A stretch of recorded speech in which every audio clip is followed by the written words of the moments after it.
and holy baby girl Maria Omo Family TV. So my subscribers, big kisses to you all. Those that will still come across my video and subscribe and watch for me, may God in heaven bless you all. Okay, my people. In today's video, guys, we will be deliberating about the Republic of Ghana. Hey, Ghana.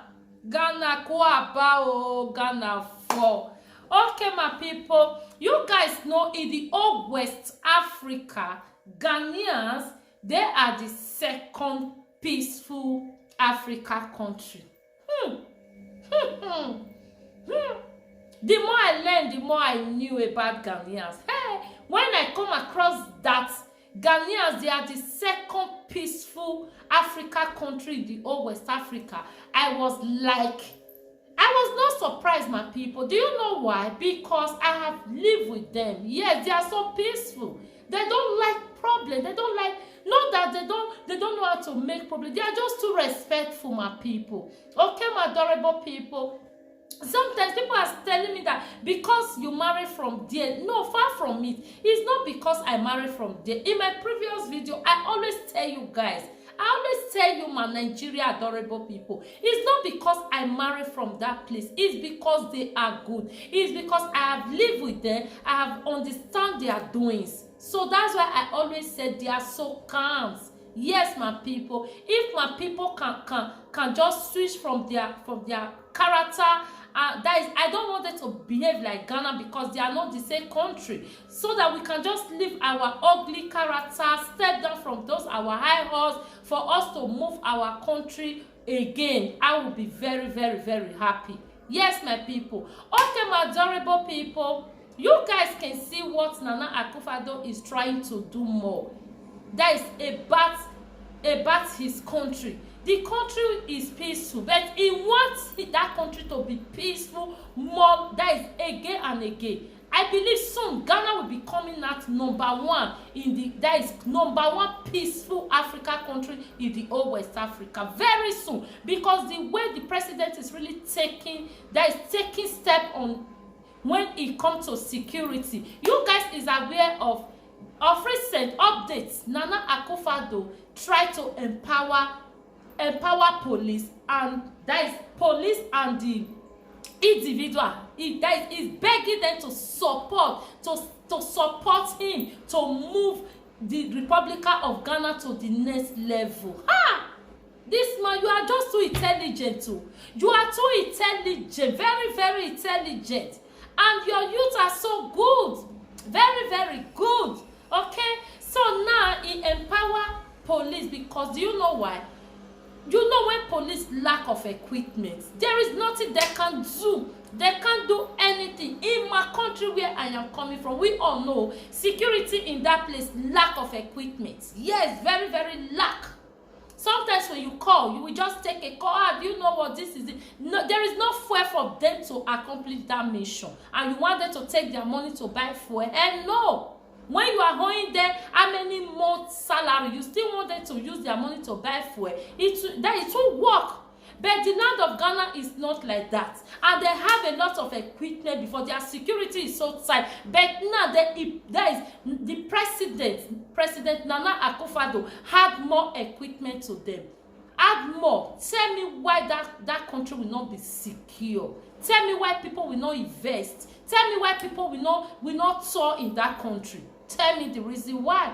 My adorable people, guys, please subscribe to my channel. Okay, where you will be getting the fact from. Okay, my adorable people. So try and watch to the end. I will be dropping the video clip along with it. How the all things take place. Okay, and I would love to see you all in my next video. Bye bye, and big congratulations to the Republic of Ghana. I love you all.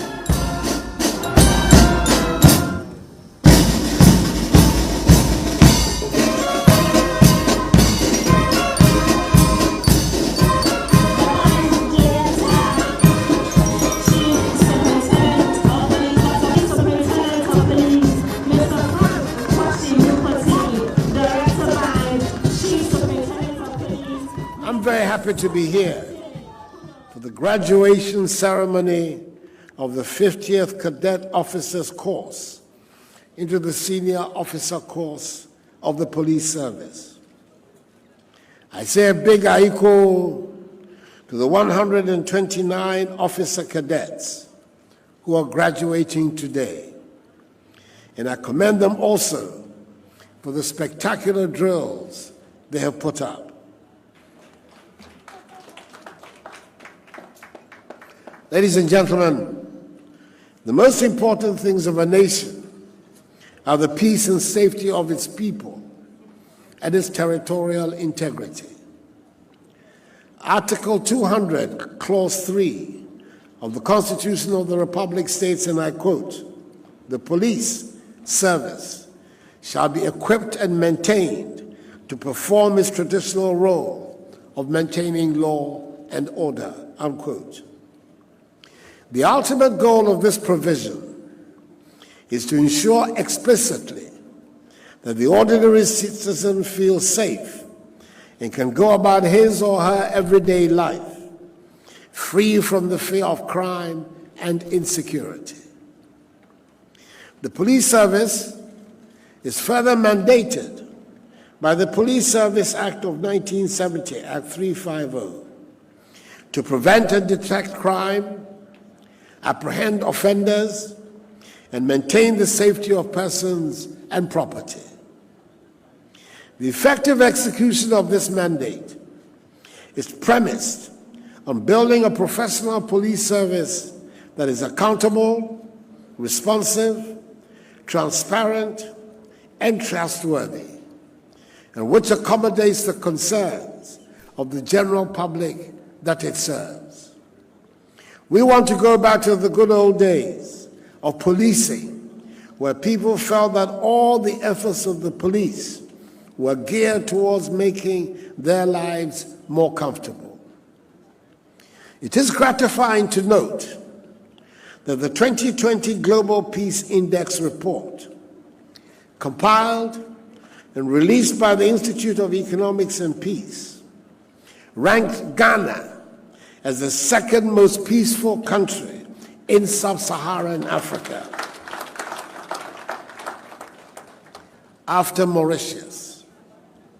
Such a positive global outlook identifies our country as a peaceful destination for sound investments, and all of us, including the police and the citizenry, should be encouraged by such an assessment. In spite of this, we all know that we have quite some way to go towards becoming number one on the rankings. Currently, the traditional challenges to security, such as chieftaincy conflicts, land disputes, religious intolerance, ethnic animosities, and political rivalry, are being compounded by contemporary threats like drug and human trafficking, proliferation of small arms and light weapons, armed robberies, cyber crimes, and activities of nomadic herdsmen. Today, the challenges to Ghana's security are numerous, complex, and sometimes quite unpredictable. I'm aware the recent incidents of violent crimes in some parts of the country have generated safety and security concerns from several sections of the populace. I want to assure Ghanaians that the police service, and indeed all the other security services, are determined to deal decisively with the threats posed by dangerous criminals and criminal syndicates. We can help them succeed in this endeavor if we urge the police and the other security services on and give them as much support and cooperation in the fight as we can. Government, in recognition of the difficulties and dangers confronting police personnel in the discharge of their duties, remains committed to resourcing the service by the provision of adequate personnel and logistics to enable them deliver on their mandate. To this end, since I came into office in January 2017, a total of 568 vehicles including 15 operational buses, have been presented by government to the service, a feat unprecedented in its history. Apart from the existing formed police unit, FPU, in Accra, an additional 22 light armored vehicles have been procured for use by the FPUs to be established in November in the northern, Upper East, and Ashanti regions. In the next 1.5 years, FPUs will be established in the remaining regions that do not have FPUs. 200 motorbikes have also been distributed to members of the Community Policing Initiative to boost the presence of the police in our communities. Modern communication equipment and 4,500 fragmentation jackets have been procured and delivered to the service to protect officers and help ensure effective policing. The police service will take delivery of 3 helicopters, made up of 2 Gazelle light attack helicopters and 1 Airbus 350 helicopter, in November this year to enhance its work. Hangars for them, located at the National Police Training School, have been completed, and 6 officers who will fly these helicopters have completed their training in South Africa. At the beginning of my mandate in 2017, there were 800 CCTV installations in the country for surveillance. At the end of my first term, that figure had gone up to 6,500. And by the end of the year, another 3,500 would have been added, making a total of almost 11,000 in the country. Government has strengthened the cybercrime fighting capabilities of the service through the setting up of a Computer Emergency Response Team Center at the National Communications Authority. The Ministry of the Interior has procured 3 Alligator silver boats to help fortify security along the country's maritime waters. This has been done in fulfillment of the pledge I made to expand and resource the Marine Police in order to help them work with the Ghana Navy to protect inter alia our offshore oil and gas installations. The Criminal Investigations Department, CID, has been equipped with a digital forensic laboratory, and for the first time in the history of the department, crime officers are given a monthly allowance to support their investigations. We've retooled the CID Forensic Science Lab. The CID building has also now become disability friendly, and there is continuous training of CID officers. On addressing the housing needs of the service, the construction of 320 housing units at the National Police Training School is at an advanced stage of completion. Work is ongoing on the construction of a barracks at Kwabenya to replace the one adjacent to the DVLA at 37, which is not fit for purpose. A new mechanical workshop for the service is also being constructed at Boshe, near Hacho. In addition to the yearly increments of salaries for all police personnel, government has placed them, like the other members of the security services, under the CAP 30 pension scheme. Clearance has been given for the police service to recruit some 5,000 more personnel to augment the manpower base of the service in a bid to meet the recommended UN police-civilian ratio of 1 to 500. Prior to this, a total of 4,000 persons were recruited into the police service from 2018 to 2020. The recruitment processes have been improved, with an online application system which is built to eliminate irregularities often associated with such exercises, giving every qualified Ghanaian youth who wishes to join the police a fair chance of being enlisted. I am excited about the collaboration, the first of its kind, taking place between the Police Academy and the University of Cape Coast, which has resulted in the award by the university of a Diploma in Security Services to members of Cadet Course 50 and to future graduates of the Academy. The education received is intended to mold thoroughly the character of all officers on parade, which must be reflected in the performance of their work as they assume leadership positions across the country. I thank the University of Cape Coast for this partnership and appeal to the other security services to emulate this laudable initiative. Ladies and gentlemen, while government does its utmost to equip, resource, and retool the police services, it is important that discipline prevails throughout the service. This is a charge I give the Acting Inspector General of Police and the entire police administration. Without discipline and effective supervision, winning public confidence and support to fight crime will be very problematic.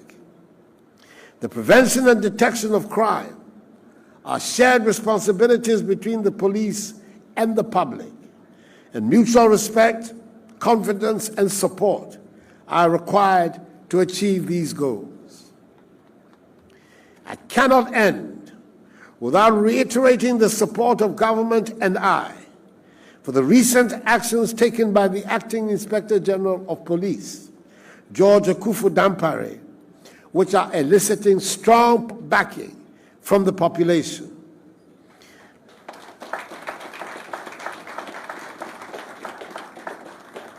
He has so far vindicated my decision to repose trust in him to hold this high office.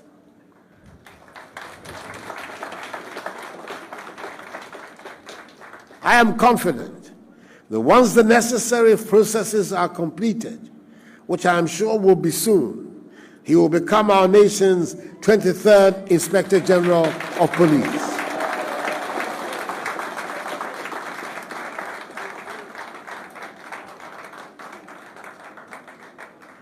To our new cadet officers who will shortly become senior officers, I advise you to step out as agents of change. The training you have undergone should have imbibed in you the values of commitment to discipline, duty, hard work, and integrity. I am hopeful that you will bring to bear the knowledge you have acquired to project positively the image of the police service.